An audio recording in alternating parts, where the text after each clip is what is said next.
the 95 of Folks. Here comes the caution. Flag is dropped here at Daytona, and away we go for the first time. Nicholas Morcel, Sean. And most get through unscathed. Look at that, there's Reed Gibson. A big move at the inside line of Dom's, possibly a little bit of contact. Now, as we've got three wide action going through turns 1 and 2. And they're underway. Eric Hahn takes a nice jump. Wilson hasn't let him go very far. Go out here for Seca to Francorchamps. Alex Johnson's off to a brilliant start there. Just how oddly shaped this one is. We saw in the background Eric Hahn go for a bit of a swing, and he's gone and he's over. New stuff. Cody Graham's the one-on-one up into second place. Alex Johnson, 6/10 the lead at the moment. They're dicey up front. There's Andrew Kessel, Justin Sang. They are ready to go. The lights are out, and away we go for the very first time here at Okayama International Circuit. Finley Fitzsimmons. Tonight's sim racing event brought to you by the Detroit Region Sports Car Club of America. With over 1,400 members, there is no shortage of knowledge, history, and trailblazing ideas like this sim league. Thank you, participants and spectators, for being part of the augmentation and evolution of the region. The DRSCCA, of course, goes beyond the virtual realm, and 2024 they will be hosting over 40 events over 60 days that can get you behind the wheel or so close that it'll blow your hair back. The gamut of behind-the-wheel events includes road racing, road rally, rallycross, autocross, and a competition driving school. Support for the Detroit Grand Prix, Formula SAE, and Street Survival are also amazing opportunities to help sculpt future and professional drivers. Check out DRSCCA.org for more information. Whitlam Group, your first choice for all your labeling needs. Whitlam Group provides a variety of labeling solutions, including packaging, promotional, engineering, brand security, print on demand, and custom solutions. Located in Centerline, Michigan, Whitlam has a heart as big as their labeling options. They give back to the community by supporting the Children's Hospital of Michigan, Adopt a Child Project, Sweet Dreams Projects, COTS Detroit, Animal Welfare Society, and much more. Visit whitlam.com for details. Superlap. Located on the world-renowned Woodward Avenue of Berkeley, Michigan, Superlap is a sim drive studio, a space to meet and compete. With professional-grade racing simulators, they are a premier racing and drive experience venue. They will help you achieve your motorsports goals with education, practice, and training. Maybe you're familiar with the world's most famous international Formula One series? Well, their best driver is a proponent of sim training and racing. If Max Verstappen uses a sim, shouldn't you? You can race and practice against an AI roster, go head-to-head with other humans, or both. They also offer league racing just like here at the DRSCCA. Go to superlap.world for details. Waterford Hills Road Racing, Metro Detroit's only permanent sanctioned road course. Waterford Hills, located in Clarkston, Michigan, hosts a 6-weekend race series, competition driving school, and 9 public open track days. The track is hot from 10 a.m. to 6 p.m. on these event days and is open to the public. A nominal $5 entry fee is all it takes to get you close to the action. Check out waterfordhills.com for details. Thank you as well to the Michigan Turn Marshals for their support this season. If you want to get close to the action, be sure to check out MichiganTurnMarshals.org. They can train you to support races like the Detroit Grand Prix. And finally, a special thanks to all volunteers in the Detroit region and Waterford Hills. Without you, none of this would be possible. Welcome back, race fans, to the season finale of the Detroit SCCA Sim Series, bridging the gap between virtual and track racing. We make our way out the final time this season, and it's going to be at the virtual Laguna Seca Raceway. As always, I'm your host, James East, with Team Goon Squad Broadcasting, bringing the action 1080p 60 frames a second, accompanied by up-and-comer Nick Rennell. Nick, welcome back to the booth. James, it's good to be back. So, Nick, it's the season finale, and we're going to be crowning a champion here tonight. What's your expectations? What's your thoughts coming into this final round? I mean, Russell Soto's been dominant. I think from the first race, I was a big fan of Russell. That has not stopped yet. He's got an 8-point lead coming into this last race, and there's going to be a couple drop races before they figure out the championship, but I think Russell's got a good handle on it. Ari Ritter also up there, looking like he's in line for a podium in the championship. So Yeah, Ryan Carwile also doing great in points. He's currently third in the standings, but I think it's important to note for the fans at home, Soto on quite a streak here. Has made it 3 in a row. Belle Isle, Road America, Watkins Glen maximizing the points. So that's going to put Ari Ryder kind of in a must-win situation, and he's got to hope that something happens to Soto in this 30-minute feature event if Ari wants to keep those championship dreams alive here today. absolutely, that's the biggest thing going into this race, is that if anybody else wants to win, Russell has got to make some mistakes, and that does not happen a lot with Russell Soto. Yeah, especially from what we've seen in practice and qualifying so far, Soto has been a full second faster than anybody else we've seen out on the track. But it's a 30-minute feature event. Anything can happen. And while drivers are out here in qualifying, for the fans out there, let us know where you're from, who you're cheering on. Drivers will frequently have this broadcast pulled up on a separate device, and if they don't, they just about always go back and watch it over. And Nick, you can confirm they definitely appreciate those that are out there giving them the support. Absolutely. Make sure to visit the comment section on that YouTube video and on the stream, and drop your chats and let us know where you're from. So right now, I just saw a little bit of an off track there for the number 50 machine. Looks like Ryder is going to be out on track as well, the number 27. Ryan Carwile currently third in the standings. So, I mean, that mirrors what our championship standings are in qualifying as well. It's Soto, Ryder, and Carwile, but you've got a lot of talent there that's throughout the field. I mean, 1.8 seconds separating second place to 12th at this point. Looks like about 5 drivers have yet to put down a time here so far, but if this is any indication to how the feature event is going to go, we're going to have some tight racing here at Laguna. Absolutely. And, you know, I'm a little hesitant to say it, but it almost doesn't matter who gets on pole. The way these guys race, Russell has been coming out really strong, but we see a lot of great racing in the top 3, 4, 5. And, you know, regardless of how this quali goes, obviously you want to get as high up as possible. You want to get a good run down into turn 1. But, you know, I think this race is going to be one for the books. Now, Nick, you kind of talked about that, how it's historically been very tough for any of these drivers to break away in any of the races we've called so far. Do you think Laguna is going to be about the same with the long stretches here? Is that going to be tough for somebody like Soto to break the draft and try and get away from everybody?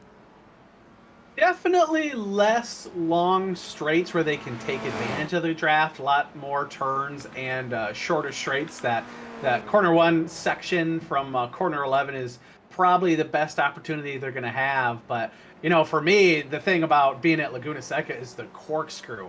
It's a great opportunity for dive bombing. You know, depending on the driver, a little bit less comfortable with not having visibility coming around that, as we see with Mr. Soto going off in the corkscrew. Yeah, a bit of an alternative line, and I mean, we saw a lot of that in practice as well. Drivers trying to find a 10th everywhere they can, but it seems like the corkscrew does not lend itself to rewarding any little mistakes there, as Soto's going to come down pit road, maybe grab some fresh tires, the number 50 machine. So it's going to be tight here in qualifying. Soto, though, still just about a full second up over anybody else out on track. Ari Ryder, the number 27, his fastest lap time was a 134.73 compared to Soto, clicked off a 133.79. So Ryder's going to have to find some pace or maybe find somebody to draft with. But I see an off track there through the corkscrew for the 27. And unfortunately, I think that's going to invalidate the lap there for Ari. Yeah, Ari's looking fairly strong. I think he's maybe more so than trying to get up with Russell. He's watching out for Ryan behind him. Shout out Richard Scheib, actually, that's put in a lap. He jumped up to 5th place in these qualifying standings. Yeah, like you said, there's going to be some big movers. I mean, Andrew Gross, we love the student driver back, number 69 machine, wasn't quite comfortable in practice. And unfortunately, still trying to find the limit here as he goes off track through the corkscrew. But it seems, I mean, he's currently 6th in qualifying. Christopher Murray, another driver we're keeping an eye on, the Pickle Rick back, number 29. I think Murray is going to be one of those drivers throughout tonight's qualifying and feature event is going to find a lot more pace and find himself closer to the pointy end of the field. I'm really curious to see where the separation ends up this week between the leaders of the pack and that mid-pack there. But as we've seen in all these other races, you kind of have that front of the pack action, and especially near the end of the race, they start hopping around a lot. But the action in the middle of the pack, Andrew's always in the thick of it. Rich Scheib is always in the thick of it. It's going to be another good one. Yeah, Scheib's one of those drivers that surprises me a little bit up here in the booth. He's been gaining a lot of speed throughout this season. I mean, historically in seasons past, Scheib was going to be happy contending for a top 10. Seems like all of a sudden we've seen that number 79 machine getting closer and closer to the top 5 point of the field each and every week. So definitely finding some pace throughout this season and getting a lot more comfortable. Now, unfortunately for Richard, we're going to be switching their cars up next season, but it seems like the spec Ford was really growing on him. Definitely, and you can tell that with the racing from everybody. Earlier in the season, they're giving each other a lot of space to being really safe, and as we get a little bit later in the season, I think they're starting to trust themselves a little bit more, and they're starting to trust the other drivers to have tighter, closer, more action-packed racing. Now, Nick, since we're going to the open wheel cars next season, the 1600s, how do you think that's going to lend itself to the racing? The spec Fords and the Miatas we run on Thursday historically gives drivers a little bit of a break, so to speak, if they're bumping and leaning on each other. But once we get to the open wheel cars, I think there's going to have to be even more carefulness out of these guys to avoid the wheel-to-wheel contact. Definitely. Those 1600s look like they're made out of toothpicks, and from my experience racing the open wheels on iRacing, I'm sure the damage model is pretty sensitive. So, I'm curious to see how the draft train is going to work with those.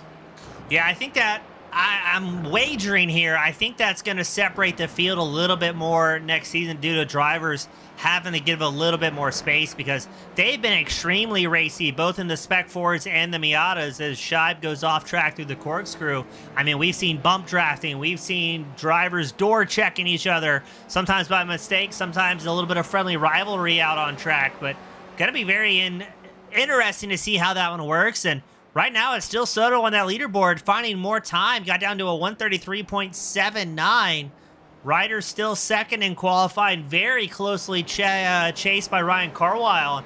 In the past, Carwile's been one of those drivers who's been very aggressive with the bump drafting throughout this season.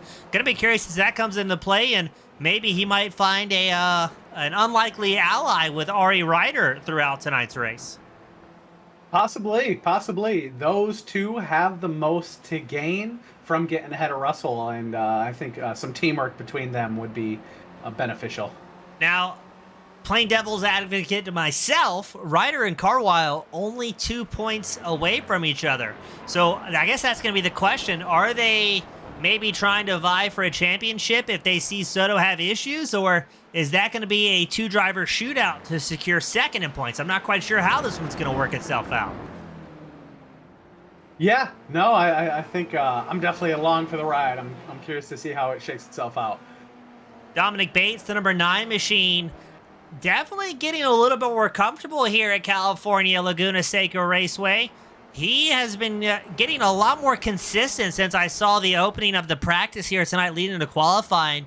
In practice, Bates was having a really tough time stringing laps together, but in quali, he got down to a 135.52. That's going to be good enough currently for a 9th place start.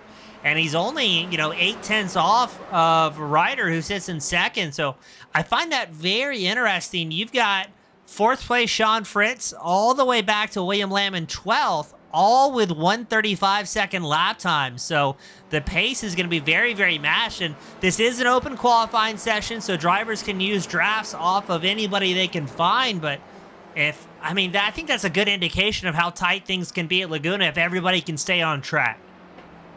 Definitely have to keep an eye on the race pace as well. 135 seems to be a pretty happy lap time for a lot of these guys. And as they're starting to bump and grind out there, are they going to be able to keep with those 135s and, try to keep up with the leaders?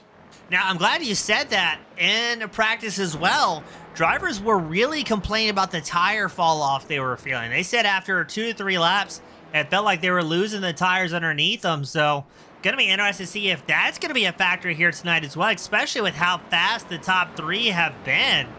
I mean, everybody's been hammering on the throttle, and I'm looking. There's a few drivers who have been out the entire qualifying session. Trent McMillan, one of them, as he currently sits in 10th in the number 16 in qualifying. But if he's feeling the tire wear, it's not showing, because last time by, he set his fastest lap of the race at 135.58. I'm also wondering, maybe the tire wear kind of getting balanced out by the fuel burn from these drivers. Very possible, and I think, like you say, it's gaining confidence in these cars, and especially if you're able to gain a little bit of confidence as the tires wear down, that's only going to be able to help you in the race. Yeah, and especially if you get to kind of lean on somebody near you that you're fairly certain is burning up tires a little bit more faster than they wanted to. We got Jim Ryder joining us in the broadcast spectator area with Ryder Racing. We've also got One Single Ant saying hello from Northfield. That's a great YouTube name. So good to see the fans starting to circle in, as we've got about 10 minutes left in the final qualifying session of the season here at the DRSCCA Tuesday Night Series. Right now it's Soto in the top spot. Ryder qualified second. And Ryan Carwile still out on track, the number 71 machine. He's only 0.04 of a second back from Ryder here. So he's trying to find a little bit something left to see if he can dethrone Ryder and maybe work his way up, because it looks like right now, Nick, it's going to be tough to touch Russell Soto. Russell is flying out there. Soto only took 10 laps as well to get to that time, and I don't think he's going to go back out. No, he's not, because qualifying has ended.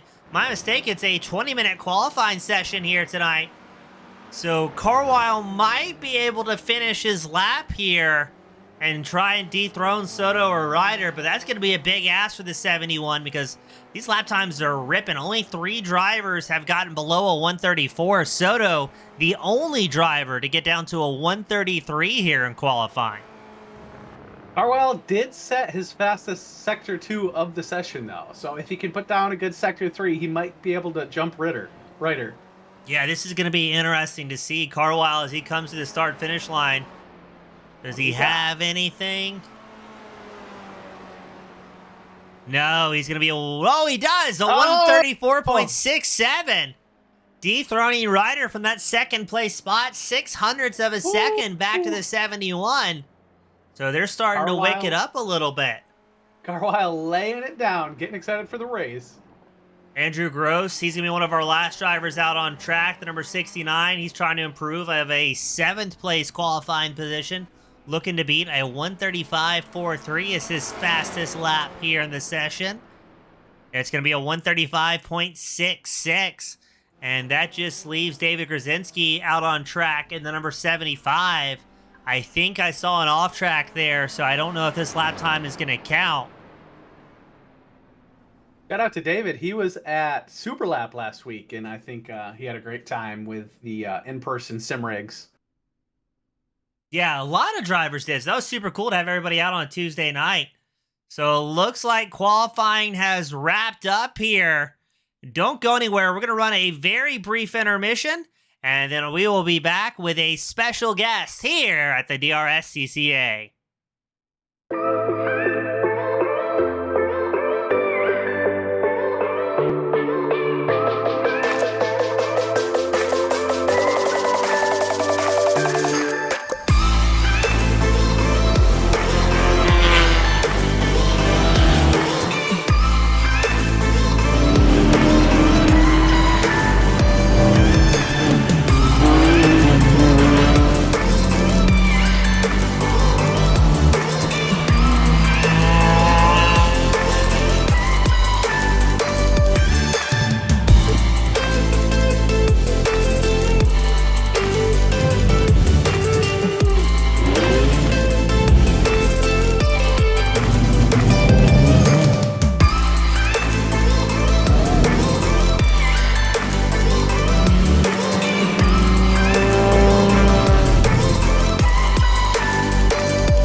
Welcome back, race fans. The world's fastest intermission. And joining me up here in the booth, we've got world famous Russell Soto, the number 50 machine, Russell, back out on track after a win from the Super Lap studio. So are you back in your own rig tonight here at Laguna?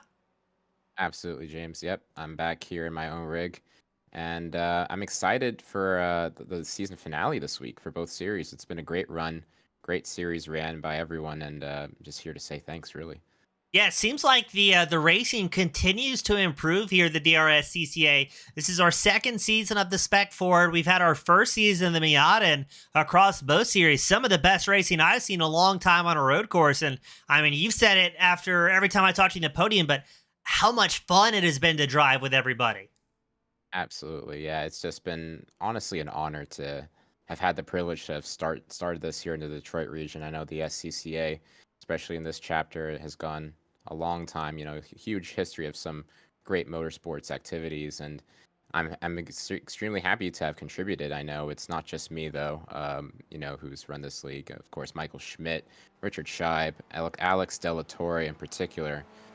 They've all contributed about as much as I have, and I would not have been able to have done it without them, as well as the amazing participants who come out every Tuesday, Thursday night, especially with the real life events coming up, still taking the time to contribute to the sim community. And I was really happy to have participated in the Waterford Hills Racing School, because I got to meet a lot of these guys and girls for the first time face to face, and it's really cool to see the impact this sim racing series has had on our motorsports community. Now, Russell, the Waterford Hills Racing School, correct me if I'm wrong, that was last week, correct? Last weekend? Yeah, this past weekend. Now, what was your role there? Were you just shaking hands, kissing babies? Did you get seat time as well? Were you doing off-track coaching? How are you a part of that program? I was actually one of the instructors over at the Waterford Hills Racing School. I was really honored to have the privilege to instruct some of our students, and of course, a few names I'd like to highlight. Of course, our Ari Roeder, who's going to be racing today.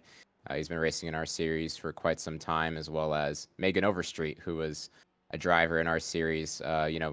Coming straight from the sim and doing real life activities for the first time, and she did very well in her Group B car. So, and a note on Megan, she came all the way from Arkansas, right? That's correct. Yeah. And so the Waterford Hills Road Racing School is world renowned. I mean, we have drivers traveling across the country just to join it, and marshals and stewards that help events like the Detroit Grand Prix. I mean, Waterford has just a great reputation, and I'm really happy to see a lot of the drivers coming from a school such as that. Yeah, I mean, that's very rare in the iRacing broadcast world, at least. I get to see the crossover. People start with the league, such as here at the DRSCCA, and next thing you know, you're at Waterford Hills getting your first real life laps put in. So super, super cool. What do you think, Soto, that helped translate virtual speed to trackside awareness for some of these newcomers? I think it's the skills that help carry over between the two disciplines. I mean, sim racing and real life racing, of course, they have their differences, but they do have their similarities. And I think the mentality aspect, hitting your marks, being consistent lap after lap, knowing how to handle the pressure of a driver right behind you, racing for the podium, racing for the win, is something that easily carries over into the real life car. Of course, the physicality in the real life is going to be much more extraneous and harder to deal with, but in the sim racing world, you also have your own handicap of not having your other senses other than feel, touch, and vision. So it's definitely a great tool that I use for real life racing, and I know a lot of the drivers in this series use it the same way. Now, speaking of the crossover, last week you picked up the win from the Super Lap studio, surrounded by drivers here from the DRSCCA, both virtual and the real world series. How cool was that? I mean, it reminds me, reminiscent me of high school, the old LAN parties where you get a bunch of friends over and just have a great time. But this time you guys were racing. Yeah, James, it was the coolest experience. I mean, having all the drivers in the same room, competing for the DRSCCA league side by side next to each other is completely different than just doing it from your home. And then being able to talk to the drivers in person like it was a real life race that just happened. Nothing else like it. And there's no other place, I think, in our chapter, in our region, where you can experience something like that. And you and I, sorry, I didn't mean to step, but you and I talked about this during the practice before the show started. But for me as a broadcaster, it was so cool to be doing interviews, and you can hear the other drivers in the background. Yeah, it was a full-on event, and I'd like to take the opportunity as well to thank Superlab for their support in this league, helping us host events as well as just being overall great guys. Dan, Sideshow, and Jim, they just have a great facility and studio. Yeah, super cool guys able to support the series. Now, Russell, as the season finale, we're fairly confident that you can walk away with a championship if everything goes well. But does that play into the tactics here tonight? I mean, obviously you have the raw pace, the second ahead of everybody else in qualifying. Are you going to be hammering down, or does that buffer in points give you a chance to kind of take it easy and click off laps here without pressure? James, I'm a race car driver. I feel through and through, and naturally I want to win the race, of course. But I think the biggest win, with this being the season finale and looking back, is how much we were able to give back to this community. I mean, we were able to create a community within Discord, within the DRSCCA, that is able to interact in real life and carry over into the real world. Improve their lap times. And to me, that's the greatest win of all. I mean, of course, winning a sim racing championship is one thing, but to be able to have this impact on your region of the SCCA, on your motorsport community, and have your name thrown around as the sim racing guy, but also just seeing the effect of what has come of this league is honestly my greatest success, I feel, this season. Yeah, so. And I mean, we've had drivers showing up in the spectator area of the broadcast. We've had their families tune in, support, and I mean, all the sponsors. We see them every week in the show as well, tuning in and just being a part of it. And it's really, really cool to bridge that gap between real world and sim racing and seeing how invested everybody is in this series. Absolutely. I'm really happy to have had the opportunity to have given back to the motorsport scene, and I want to thank again before this interview ends everyone who's just been a help, and I look forward to seeing how this community continues to grow and our league continues to grow. Yeah, I'm looking forward to it as well. Super cool to be a part of the program. And Russell, before I let you go, anybody else you want to give a quick shout out to or say thanks to before we get you ready for this main event? Well, for the season finale and for both events this week, I'd like to thank Michigan Turn Marshals. Of course, we would not have our real life events without them. Waterford Hills being just one of the greatest tracks in the country, honestly, with their racing school, with the community that's there. Everyone who participates in the DRSCCA, as well as especially the admins and the people behind the scenes. I can't thank you enough for being such a great support. The announcers, James East, Nick Rennell, even Gareth McAllister, who's been a part of the commentary so far. You guys have all done a great job, and I really look forward to what's next. I do as well. Russell, thank you so much for your time, buddy. Best of luck in this season finale, and hopefully we'll be talking to you afterwards. Thank you, guys. That was Russell Soto, current points leader and pole setter. Don't go anywhere. We will be right back with the season finale here at the DRSCCA.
Welcome back, race fans, for the final time of the season, the DRSCCA here at Laguna Seca. Qualifying is done, interviews and intermissions have been held, and it is time to crown a champion.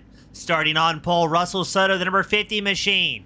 Ryan Carwile starting second. Ari Ryder starting third. Sean Fritz starting fourth. Richard Scheib starts fifth. Christopher Murray racing in the number 29 starting sixth. Andrew Gross starting seventh. Bob Kucera starts eighth. Dominic Bates starting ninth. Trenton McMillian will be starting 10th. Michael Schmidt starts 11th. Mike Knutson starting 12th. Cycle it on back to William Lamb starting 13th.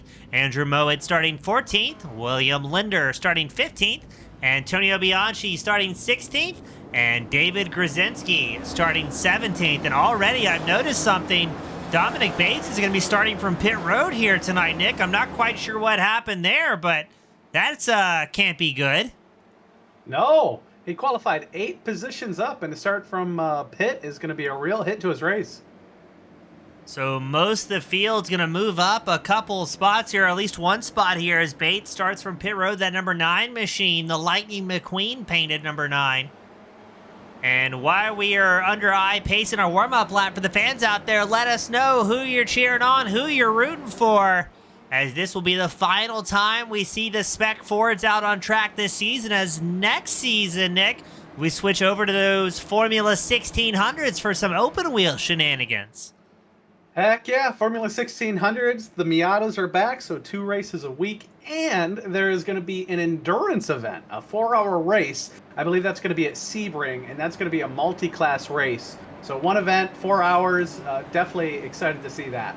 Yeah, I'm super excited. Good to be back in the booth for that season as well, so that's going to be super fun, and I'm really excited to see how things work themselves out here at Laguna. We've got 16 drivers out on track. We're hoping Dominic Bates, that number 9, will be joining the field after the green flag starting from pit road. He will be on cold tires, but he was getting progressively faster through practice and qualifying. So again, we hope to see Bates out on track, as it's going to be Soto and Carwile on that front row. Fritz and Ryder your second row. Murray and Scheib will make up the third row. As man, that's got to be exciting under pacing to go down the corkscrew 2 wide. 2 wide in the corkscrew is definitely a little crazy. Now, we talked about it briefly in qualifying. I think you said your answer, but where are you looking for the most action here at Laguna? You know, always up front, those top 3, 4, 5, depending on how many people, always a great time. And then my boy Andrew Gross always gets up to some action, so I always keep an eye on him. For better or worse, Gross finds the action. The safety car is in pit road. We wait for the lights to turn on here, signaling the green flag. The final time of the season, and we are going racing here at the DRSCCA, and already Carwile hopping in behind Soto as everybody tries to jockey in position from third place back. Russell taking a defensive line into turn 1. He's got a pretty good lead, not looking too bad. Everybody else keeping it pretty tidy. Murray and Scheib side by side for 5th, and I think right now this is not what a lot of the fast guys want to see, as Soto trying to get away there.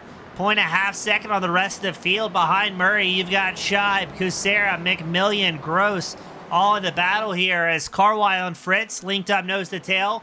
Ari Ryder sitting there in 4th as well, down 1 spot to number 27. But I'm curious to see, we haven't seen it yet this season, but can Soto get a breakaway here from the rest of the field? Like you say, half a second already. We got Ritter and Fritz teaming up here in the back, it looks like. Soto and Carwile already having a little bit of gap. Yeah. Yep. Yeah, I mean, I got to agree with you. Trent McMillian sitting in 8th. He's getting chased by Andrew Gross. McMillian, though, up 2 spots early on here. And right behind Gross, that's Mike Knutson trying to make moves in the 383. Looks like he's going to make it stick here against Gross. And look at this. Russell Soto has pulled 3/4 of a second as we are side by side, 2 rows deep. You've got Gross and Knutson side by side. Right behind them, Schmidt, Lamb, and Bianchi having a battle as well. Bianchi had a rough go in qualifying, but seems to be clawing his way forward. Has gained 3 spots currently as Lamb takes a position back, but from about 9th place back, it's a pretty tight battle here. It is. Andrew backing up the pack just a touch. It looked like Knudsen had the run on him on the straight, but then Andrew had a great line going into corner 1 to take that position back. Now, we thought this would happen. Yeah, dipping off a little bit there with how tight things were in practice and qualifying. Oh, we just lost somebody. Uh-oh. That was... I think that might have been Knudsen, or was it Lamb? Let's get a quick replay queued up here. I saw Lamb with a pretty hefty off track in the 777. Because he was taking evasive maneuvers. I couldn't quite see who that was. I think that was... It might have been Michael Schmidt. I'm noticing he's down a little bit further. Let's see if we can get one more queued up here. I don't think it was Schmidt. It was Knudsen. It was. Oh! But a big save. Luckily, the rest of the field was able to avoid incident. Antonio Bianchi had a bit of an off-track excursion there, but it's going to keep it pointing the right way. And look at David Grzinski, the number 75. He is up 7 spots already here tonight. Grzinski really coming into his own in the back half of the season. I believe he was one of those real-world drivers that hopped over to the sim just for this series. And I've got to say, he's been making massive strides with his racecraft, and familiarity with the sim is constantly improving. David definitely doing great. Another one for possibly most improved driver. Bob Kucera up in 6th position right now. I remember watching him earlier in the season. Oh, and a spin. Who is that? Oh, that 2 cars. Dominic Bates and Andrew Mowat, I believe. Not sure if they were tied up together. Let's see here. I think Bates might have cooked it in a little bit hot there and collected Mowat with that one. Bates not having the lightning there in that Cars-themed livery. Now, you were talking about Bob Kucera. Kucera getting chased by Richard Scheib and Trent McMillan. Kucera's up 2 spots, had a great qualifying here at Laguna, and is trying to track down Christopher Murray, and looks like he's gained pretty decent ground behind the Pickle Rickback number 29, but Scheib and McMillan keeping them linked up here. And we talked about it, but it might be the first time Russell Soto has broken away here. 1.3 seconds up, and oh no, what happened? Oh, commentator's curse. Yeah, David Grzinski has problems through the corkscrew. Falls back to 16th. Yeah, just a little bit too happy with the throttle. Spins it around, a light touch against the wall. Thankfully, not too much damage there from Grzinski, but hey, we've seen him climb 7 positions already in this feature event. I would not discount him trying to get back in the top 10 by the end of this, as around goes Bob Kucera in the number 17 machine. All right, no more. Second strike of the commentator's curse. Yeah, no more from us. Oh, man. And through go Scheib and McMillan. Yeah, nice and easy. The seas parted right ahead of them. Christopher Murray had an off track, but Richard Scheib's going to go off circuit just slightly there as well. Here comes McMillan with the big run, the number 16 machine. Opts not to stick a nose in there. Going to hold on to that 7th place spot for a little while longer and keep up the pressure on Scheib, because up front, it's Russell Soto, Ryan Carwile, and Ari Ryder, 1, 2, 3, and fairly spread out here in the high hills of California. Definitely no draft train in this race. Yeah. I almost said it earlier when we were looking at Bob Kucera, but when Richard Scheib is behind you, that is the kind of thing that would make me make an error as well. Scheib he will get his nose up in there.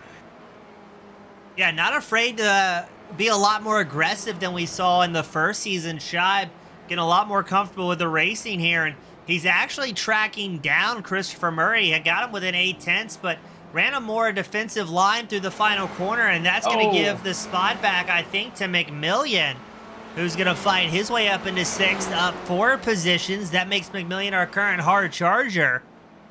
And that has given about a half second back in the favor of Christopher Murray. So if McMillan and Scheib want to catch up and battle for the top 5, they need to lay off each other slightly and try and work together here. Chris McMurray definitely thanking these guys for the competition, and he's going to drive away a little bit. We've got Mike and Mike battling here for 11th. That was Michael Schmidt with a little bit of an off track in the baby blue and white 129. That's Knudsen, the 383, just ahead. So, I mean, all across, I mean, if we go up a little bit further, Andrew Gross, Bob Kucera linked up. You've got McMillian and Scheib linked up for a battle. Schmidt and Knudsen. So 3 very distinct battles out on track here. And every time we change the camera angle, there's great racing going on. Absolutely. Oh, something just ahead. Oh. McMillian and Scheib fighting a little bit too hard. Let's see what happened here. This corner. Oh, no. McMillian lost it and Scheib had no place to go. And while that was going on, losing fistfuls of spots here.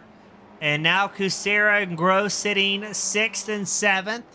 Scheib has dropped all the way down to 11th here. But that's going to keep William Lamb as the hard charger. Now up 5 positions in the 777. Barely a third of the way through this race. And, man, the DRSCCA Simlink always delivers on action. Yeah, whether the drivers are looking for it or not. Now, we are on board with race leader, pole setter Russell Soto. Has gained 2.9 seconds up over the rest of the field.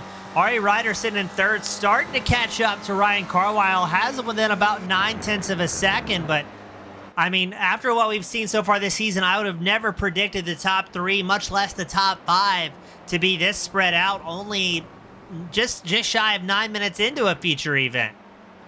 Genuinely a first for this series. Like you say, they're always nose to tail and fighting each other, and apparently Russell Soto put in a couple extra laps of practice here at Laguna Seca because he is taking off. Yeah, I mean, even from practice, he was a second up over the rest of the field. So Soto has something dialed in here in California. Ryder, though, still chipping away at the gap that Carlisle has here. And this could very well be the battle for second in the championship as well. Both these drivers just separated by a small spattering of points. And they needed a mistake out of Soto here if they want to keep their championship alive. But right now, it looks like they're going to be battling for that second place in points because Ryder really wants to finish ahead of Carlisle here and keep Carlisle back in 3rd.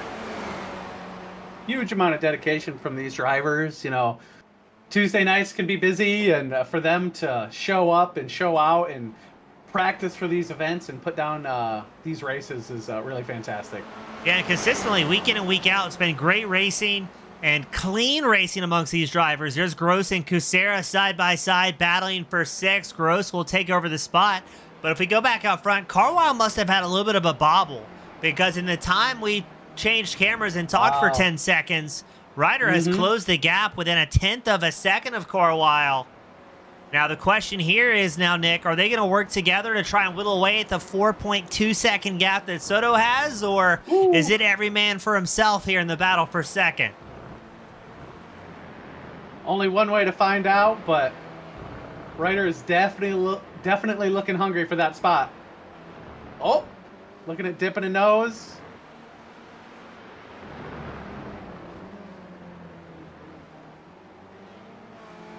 Man, this is good. Ryder looking for an opening against Carlisle, not able to find a clean spot. Ryder and Carlisle, very smart racers. They're not going to put themselves in a precarious position. Look at that move, though, from Ryder. Textbook working the inside. Carlisle pushes a little bit wide there. Going to kick up some dirt. Inside. Oh, does Ryder carry the pace through the final corner? It's going to be a drag race as Carlisle comes out a 10th ahead. I think he's got the speed here. Not quite clear of Ryder, who's going to stay on that back right corner panel. Ryder goes way wide there to try and carry some good speed down into turn 1, but looks like Carlisle is going to hold on to that second place spot for at least a little while longer here. Ryder is definitely shaking him a little bit, though. Oh, no! Sean in the background.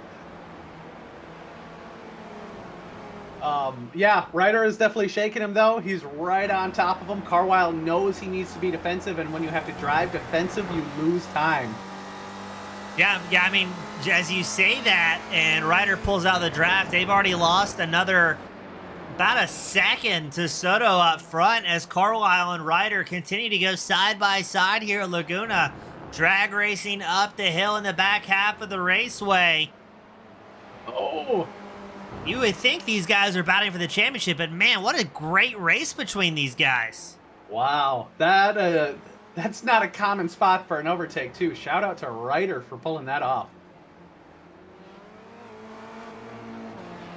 So let's see, can Ryder try and break away from that number 71 machine of Carlisle? Carlisle historically has done very well in the draft of other racers. So it is going to be interesting to see if Ryder can break away here. Carlisle qualified ahead of Ryder just by one spot. So this is going to be the first time he's really had somebody in front of him for the feature event.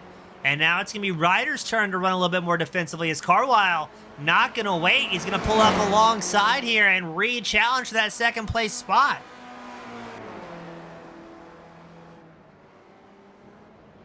With the inside line.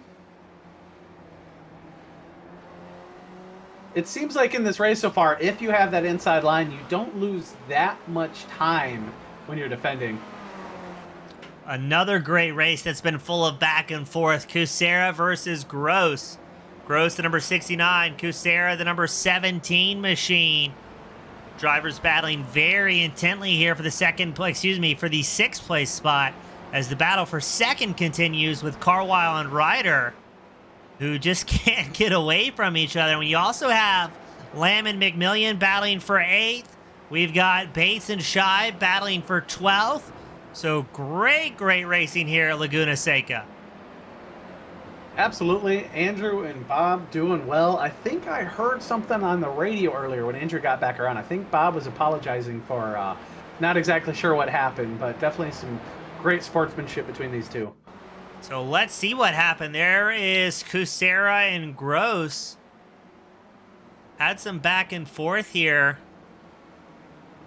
But I'm not seeing any contact. Looks like everything was nice and clean for these guys. Kucera pushed a little bit wide, but not seeing an incident, but maybe Kucera thought he might have slided Gross somehow. And as you said, nothing but respect. And drivers just having a great time out here each and every week. 2 times a week here at the DRSCCA. McMillian takes a spot back from William Lamb for P8. That has been a battle developing for quite a while. Right behind them, Knutson and Mowat side by side. Oh, close. Oh. And here comes Dominic Bates and Richard Scheib to interject themselves. I think a lot of people, when you spin, when you have an error like that, it really puts you off. There's something about Richard Scheib, though, that when, something bad like that happens, he digs even deeper. Oh. A little loose into quarter one. That's okay. Yeah, that was Scheib, the number 79, I believe. A bit of a bobble there, but he's able to put that behind him and stay within.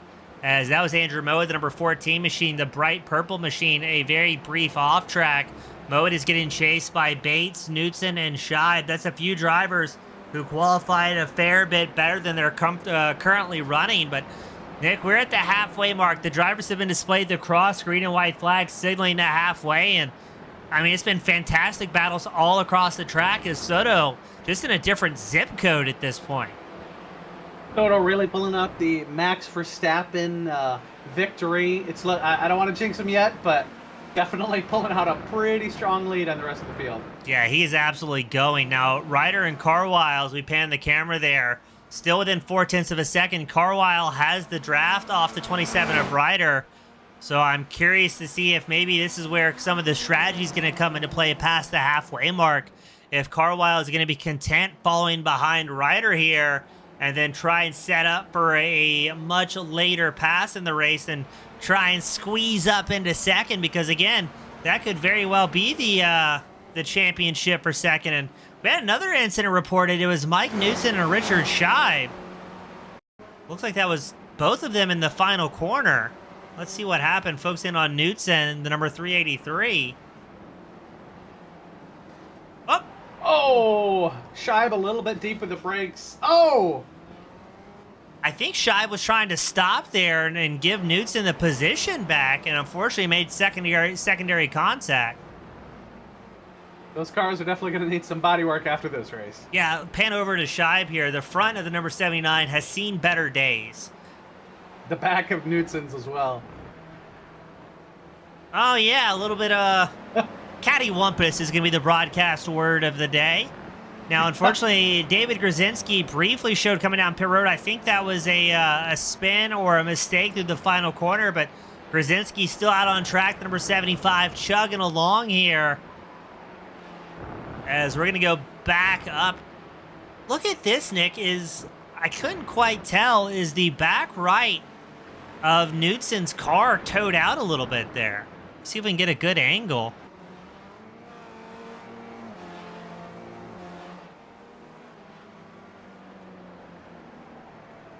Oh, Kind of looks like it. looks a little bit. Well, I'm not if sure Nu- if iRacing shows that level of detail, but it definitely doesn't look good. Well, if Knudsen's having problems with damage, then it must be tenfold for Scheib because he is quickly losing the back of the 383 with heavy damage on the front of that 79. And ahead of them, you could see a bit of a lunge there from Lamb trying to take a shot at McMillian in that battle for 8th. McMillian's going to guard the inside line. Lamb trying to run a little bit more of a swooping line to carry more corner speed. As right behind them, that's Andrew Moe and Dominic Bates linked up. So you're starting to see the field condense here a little bit between 8th and 11th place. And once the drivers get a sniff at the guy in front of them, that helps motivate them a little bit to find some extra pace and lead to some great racing here. Absolutely, and you know, the more you battle, kind of seeing it with Scheib and Knudsen, the more you battle, the slower you end up going. You're taking defensive lines and you're making mistakes out of corners, or yeah, it definitely as these guys battle, they're falling back towards Andrew and Dominic. Yeah, and the tire wear, something we touched on, but we're 2/3 of the way through this feature event, or just shy of it. So tires are going to start to fall off a little bit, and that's going to make it tougher for these drivers to complete these passes. And speaking of passes, Kucera all over the back of Andrew Gross's 69. You can see a dip of the tires there off the track, and Kucera sliding that thing around, trying to track down Gross here in the battle for 6th. Andrew holding him off so far. I think that might be... Andrew has made great improvements this season. I think one of his biggest ones is just sitting with those drivers in his mirror and staying defensive and not letting it rattle him. Yeah, Gross has been able to find more consistency as the season progresses. I would say his pace has also increased, but mostly the consistency out of Gross is what's been leading to his better results here at the DRSCCA. Definitely. Right now, it looks like Sean Fritz had a bit of an off track. Not going to lose too much time here to these two drivers battling for 6th. Fritz has about a 5.8 second advantage over those outside of the top 5. And Kucera, the cornflakes back, number 17, still hunting for any opening he can find here against Gross. But Gross doing a great job running defensively, and I don't think Kucera is going to be willing to lick the stamp and send it here into the corkscrew. I think he's going to follow behind Gross for a little while longer. I think you're right. One of the other quote-unquote races I'm following is the number of off-tracks. And right now, Bob Kucera and Dominic Bates are in the lead. Dominic with 12 and Bob with 11. So they are definitely using all the track in their battles. Yeah, drivers know how many incident limits they get, and they're going to do their best not to go over that, or we'll have drive-through penalties. As here's the battle for 2nd. It's Carwile versus Ryder. Carwile running the outside line here, a little bit more of a swooping line. Ryder defends the inside, is going to hold on to the 2nd place spot here. But man, Carwile all over the back bumper of Ryder, and they are continuing. They're losing time to Soto, now 9.9 seconds back from the leader. But these two drivers almost 13 seconds ahead of 4th place in back here. Carwile dipping out there, thinking about it, making sure Ryder knows he's there. Oh! Bob, does he have the... Oh! Gets a little bit of a love tap there from Gross. They make contact in the battle for 6th. Gross into the back of Kucera. Both drivers thankfully able to hold on to it here, and both drivers off track. So, Nick, this is a sign these two guys battling for 6th They're on the ragged edge of ability here. They have nothing left. They are using it all here in this fight. Shout out to Casera for saving that in corner 4. That was close. Great racing. Now, I'm going to be interested to see Casera and Gross, why they've been battling so intently. McMillian sitting in 8th is slowly closing the back, 2.7 seconds behind this battle. If Gross and Casera battle too much here, they're going to have 3 or 4 more drivers quickly catching up to them, and it's going to be quite the interesting show. But I think, unfortunately, Casera has flown a little bit too close to the sun, and he's going to have an off track. And he's fallen down a lot of places. Oh. Well, I thought he was going to lose it there, but then just pushes off track. Kind of an odd place to have a moment. That corner is so deceiving. You come around that left down the hill. Oh, no. How did Casera end up there? Did he just pull over? Oh. Oh. No. Huh. I think he had a hardware issue. Oh, no. That seems like indicative of some sort of mechanical. And Casera's going to take a tow back to pit road, so I think he might have had something going on outside of this sim. Because he was driving great. He was still very much in the hunt for a race here. I don't think it was frustrations, especially how that car was kind of meandering. Yeah, and he lost it a couple times. That's a good point. Maybe there was some damage that we weren't aware of. Now, while that was going on, Ryan Carwile has slid back up into the 2nd place spot ahead of Ari Ryder. Soto's still out front. You've got Christopher Murray, Sean Fritz rounding out the top 5. Hard Charger out on the course is going to be Andrew Moed, the number 14. He is up 6 spots from where he originally qualified. And I'm interested here. We've got about 6 minutes left to go.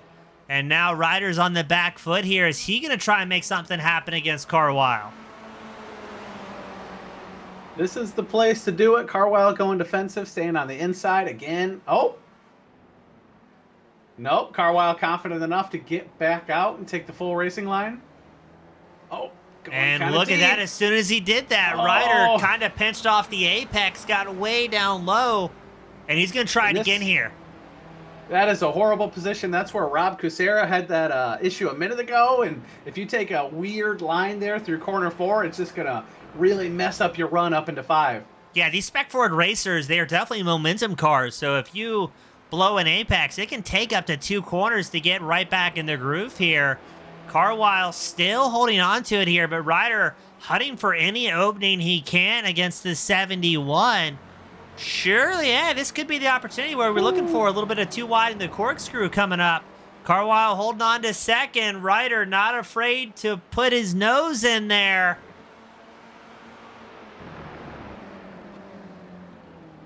I think Ryder has the proper amount of fear for the corkscrew.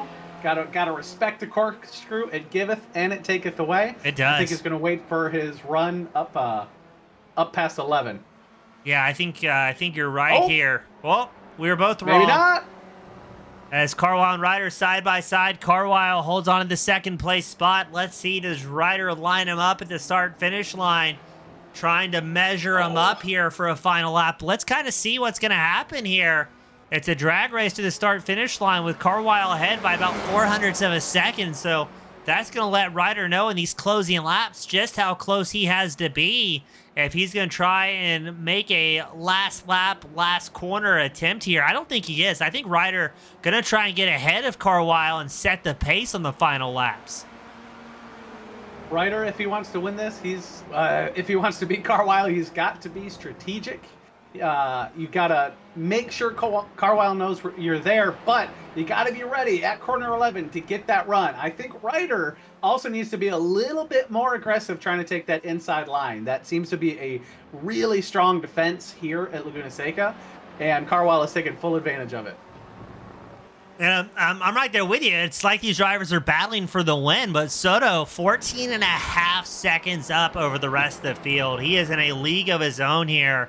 Has not caught any lap traffic yet. We still have 15 drivers out on track of the 17 entries we had. Unfortunately, Bob Cusera and Antonio Bianchi, 2 drivers that had to retire early out of the season finale, but everybody else still out on track driving strong here as Carlisle holds on to it in the second place spot, but Ryder breathing down his neck. It has been rare. It's been more than a 0.3 of a second gap here.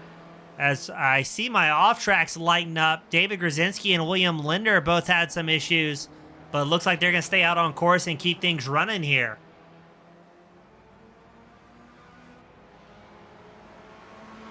Oh, Ryan really defending that inside line.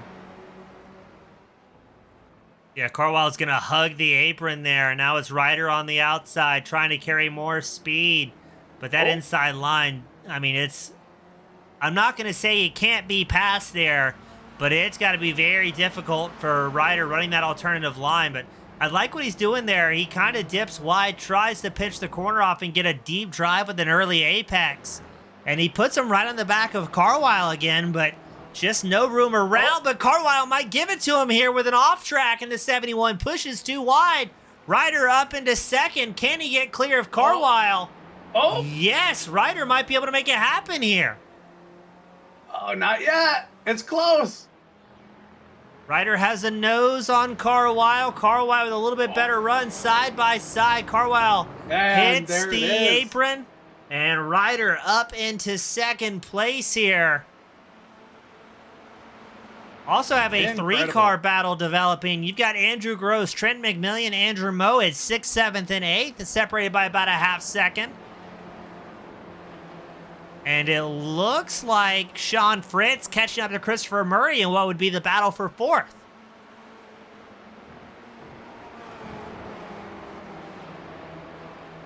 Murray been having a kind of a race of his own so far. He might almost be excited for Sean to catch up, give him a little challenge. Yeah, Murray and Soto have been kind of track-daying it up here, hot-lapping around Laguna. As McMillan and Gross go side by side in that battle for 6th. Gross, the bright yellow, number inside. 69. McMillan, the red, white, and blue 16. McMillan gets through nice and easy. Here comes Andrew Moed, the purple, number 14. Also looking for some redemption here. Andrew up 6 spots, having a great race. If he can keep up with this pair, get the draft, might be another position here in a sec. Oh, Moed's going to try and make it a 2-for-1 as McMillan and Gross side by side. A bit of a lockup there. I think that was from Moed. Correct me if I'm wrong, Nick. That looked like Moed, yep. So, and then that's going to complicate issues as he gets a little bit flustered, goes off track. And now William Lamb, the 777 machine, is going to be looking for his 5th position game. But drivers really extending the off-track limits here as Ryder really battling with Carlisle. Both drivers off the track a little bit. And it looks like we're going to get a shot here in a second. Russell Soto makes it 4 in a row here at Laguna.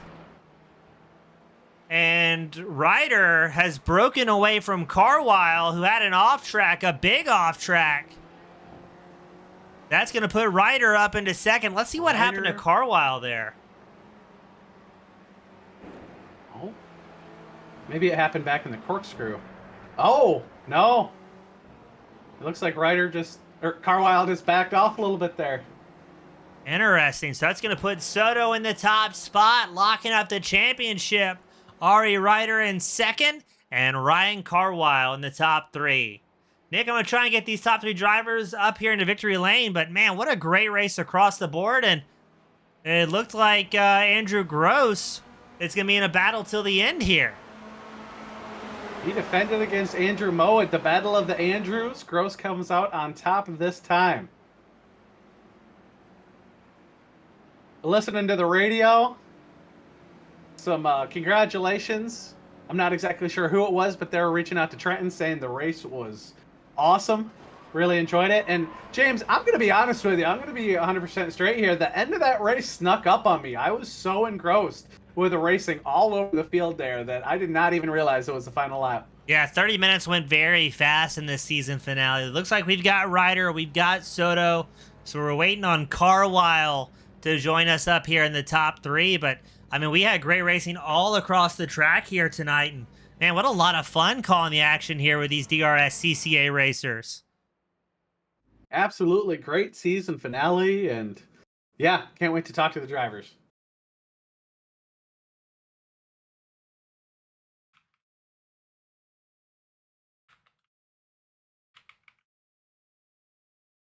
We're trying to get Ryan Carwile up here into the broadcast booth to cap off the season.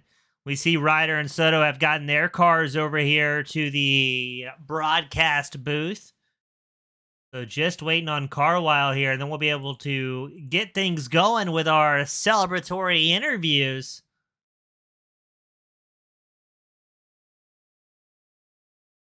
So not sure where Carwile is. We'll give him a minute or so longer before we roll to third call for these interviews. Hopefully he can make his way up here.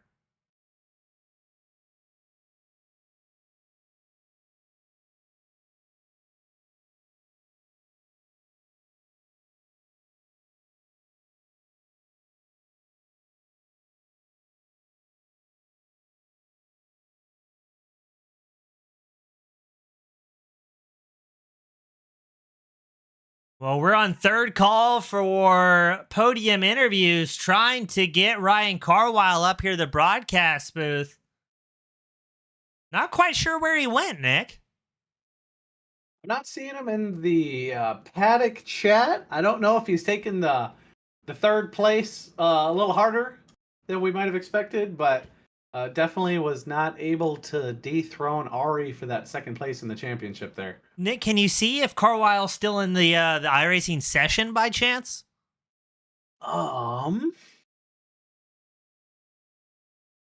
Only thing I'm seeing in the session right now is the pace car. I think everybody hopped out. Interesting. All right, then we'll get things started with Mr. Ari Ryder. Ari, welcome back, my friend. The number 27. We're looking strong, and I mean, you guys didn't get a break at all here at Laguna. That was back and forth the entire time. No, I think that was probably the most stressful race I've ever had in iRacing period. It was a lot of fun though. All right, it was a beautiful race. You attacked. We could see the strategy happening while you were driving.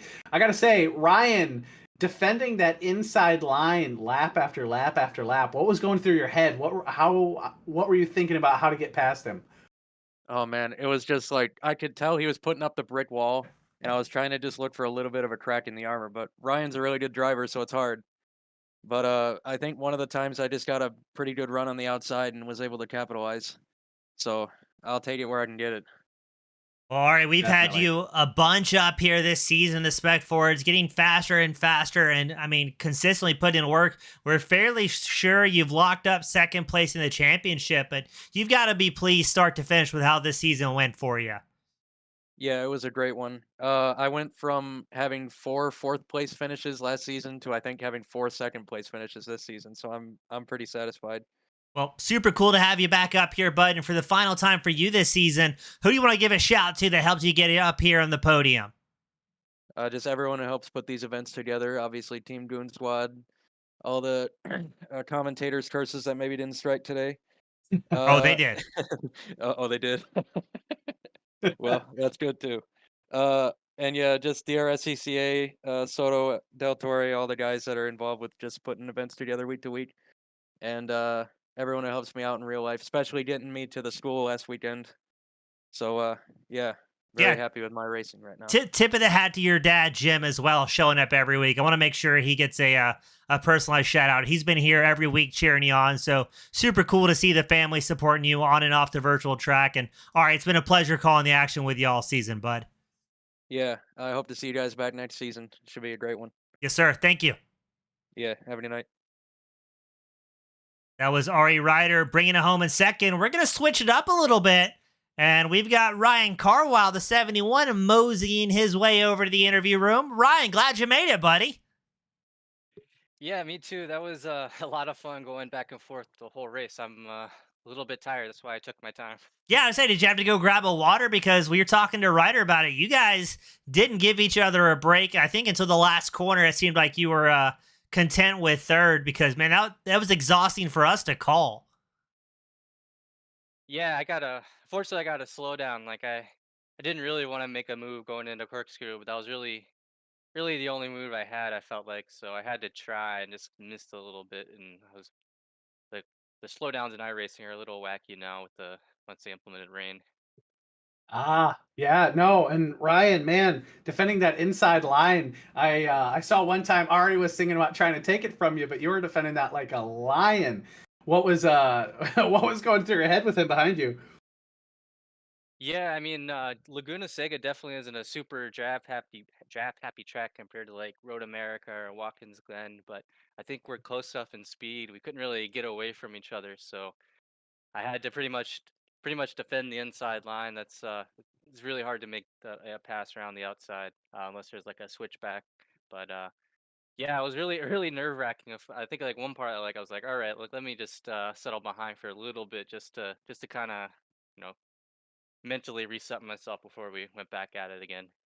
Here in the booth, we were wondering that as well. It seemed like you guys were on the attack almost the entire race. One comment, I think a compliment to you from Ari when we talked to him a minute ago was that he said that was the most stressful race he has ever had on iRacing. So I think you guys are in the same mindset on that. Yeah, for sure. I was like so surprised. Like I was just like getting out of the sim. I was like, man, I'm so tired. But I was thinking about yeah, it was like we're going out the whole race. It's I feel like it's more mentally draining kind of thing. Definitely. No, great racing though.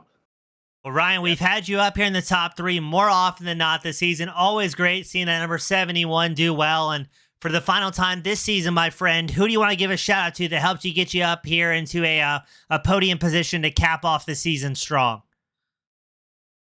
Well, I'd like to thank the league admins for putting on the setting up the league and putting it on. It's been a lot of fun, a lot of good racing with a lot of good guys for sure. Awesome. Ryan, a pleasure, bud. And we hope to have you up here a bunch next season as well. Yeah, me too. Thank you. Thank you, sir.